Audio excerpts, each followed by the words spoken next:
Star Wars Squadrons in VR is one of the most incredible VR experiences out there. Certainly one of the best I've ever had. Just a heads up, this video might contain spoilers for the Squadrons single player. The game is out today on PC, PS4 and Xbox One, and I've had the chance to play it and get a feel for the game mechanics, how it plays, what's included in the game, and today I wanted to share some of my impressions of the full game with you guys. Gameplay itself is immersive. The story is interesting, showing the struggle between a collapsing empire and recently formed New Republic. Multiplayer gameplay has a deep level of strategy and customization to implement, and after having played the game for hours on end, I'm still excited to dive right back in. It's left a lasting impression. Hey everyone, it's Andrew.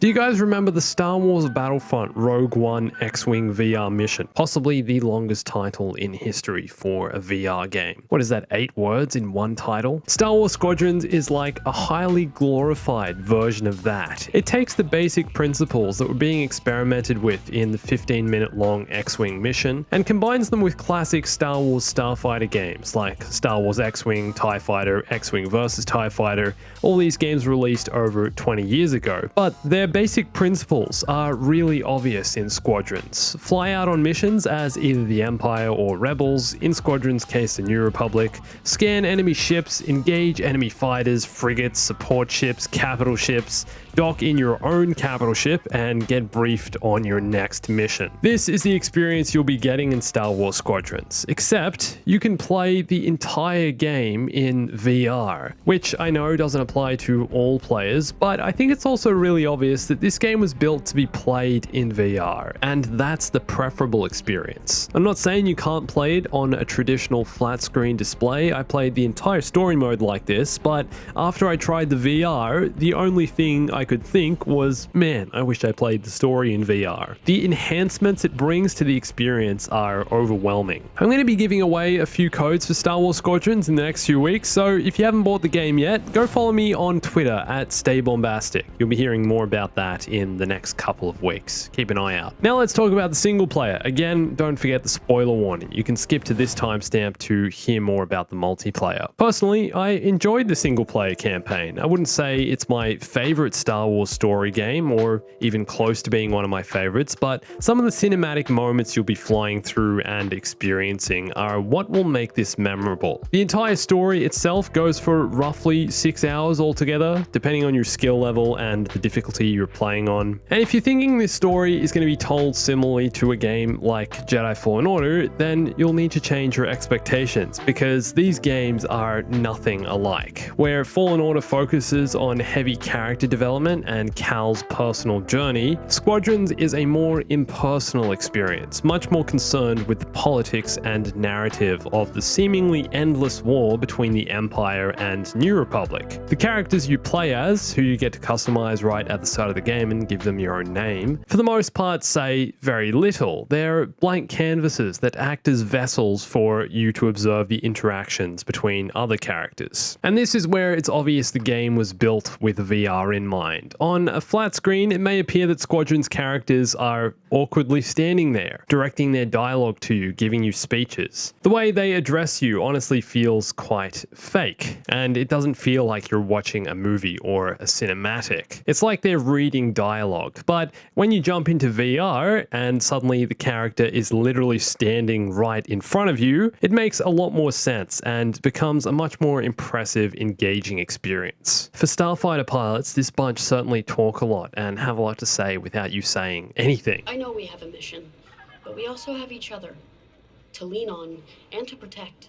Before you ask, helmet stays on, cockpit or not. There's a lot of backstory and Star Wars lore to pick up in their dialogue, but on a flat screen especially, I'd much prefer cutscenes than this. Honestly feels very RPG-like, similar to a game like Fallout. One thing I also didn't like was the fact you can't actually walk around the hangar areas or briefing rooms. Instead, you can choose and jump between several different observation points, which kind of sucks. I wish they'd built some type of movement system into these areas. I think it would have made them feel a bit more real, but perhaps they were limited by the VR. Looking around the hangars in VR is pretty awesome though, seeing astromech droids, different alien species, marching stormtroopers. The space definitely feels alive. Just let me freely go exploring. But like I said, the actual missions and set pieces were the real standouts from the campaign. You'll be traveling across the galaxy, fighting in different nebulas and star systems, taking down enemy ships, both large and small. There was enough variety in the missions to keep me engaged. A few of them became a little bit grindy and repetitive at times, but some of what you'll be doing is pretty epic. The main focus of the story is on Project Starhawk and the completion of this New Republic battleship, created out of repurposed Imperial ship components. So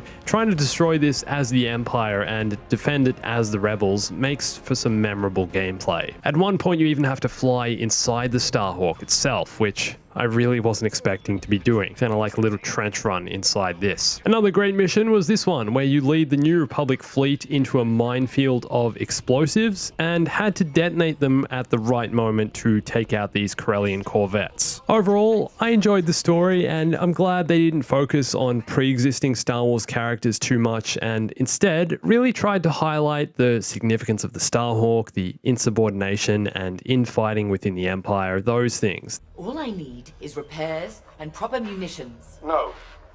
The Emperor assigned me to this depot. Also, Wedge and Hera didn't really stick around for all that long, it felt. They were kind of just, minor characters in this. There were a few other things I was disappointed about, but I'm not going to spoil them here. You can watch my Squadrons walkthrough for more detailed, raw impressions. I'll leave that linked here. And one other thing, the story does a decent job of teaching you how to actually play Squadrons. It teaches you the basic controls, and mission by mission will introduce you to new mechanics and piloting maneuvers you can add to your repertoire. So if you're still at that point where you're really not sure this is the game for you, I'd recommend playing through the story first before jumping into multiplayer. It also gives you a bit of time in each of the 8 different starfighters, so you'll be able to get a sense of how each one works and what they're used for. And the same goes for ship components. Each mission will give you a different loadout or a limited range of options to choose from, so you can get a feel for different weapons and mods. But now on to multiplayer. Now, I know a lot of people are concerned about the fact there's only 2 multiplayer game modes, and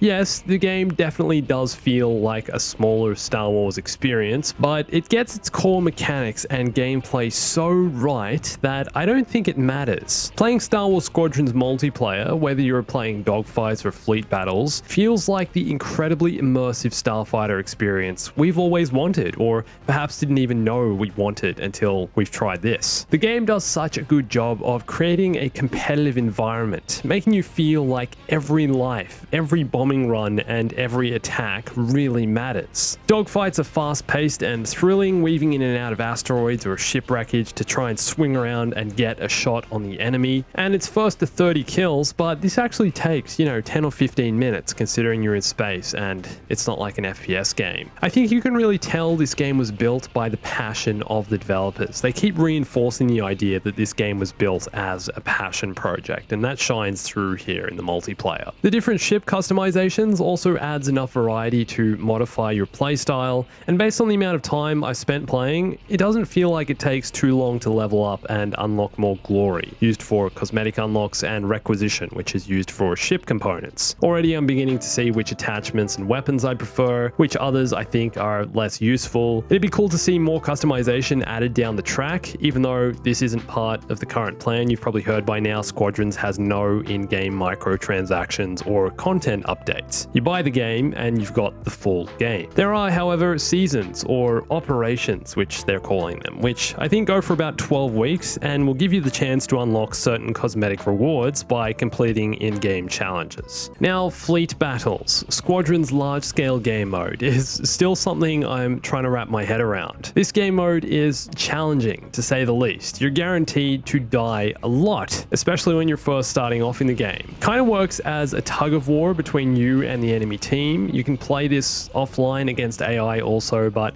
you first need to take out a few starfighters to start attacking the frigates and support ships, to then be able to attack the capital ships and destroy them to win the match. But getting anywhere near the larger ships means you'll have what feels like 10 auto turrets all shooting at you at once, not to mention the enemy AI and the actual enemy players. So destroying the capital ships can be tricky. And you'll learn how each different ship plays their different role in this mode. I really enjoyed using the bombers and flying low over a support or capital ship and dropping bombs, or using the beam cannon to take out their defenses. Also great trying to target the turrets and, clear a bit of space so that you're not constantly being fired on. And although this game mode is hard, I can really see how it favors team play, and squatting up with a group of friends I think will make you have a much better time in this game mode. Being able to talk to one another on the mic, having different ships playing different roles, ships for taking out starfighters, at least one support ship for ammo and health drops, and maybe 2 bombers would work well if everyone plays their role and knows what they're doing. This is something we'll be able to experiment with more in the coming weeks. Start doing some squad ups. Another thing I'm a little disappointed about, there's no way to host a private match or face off against an enemy team of players that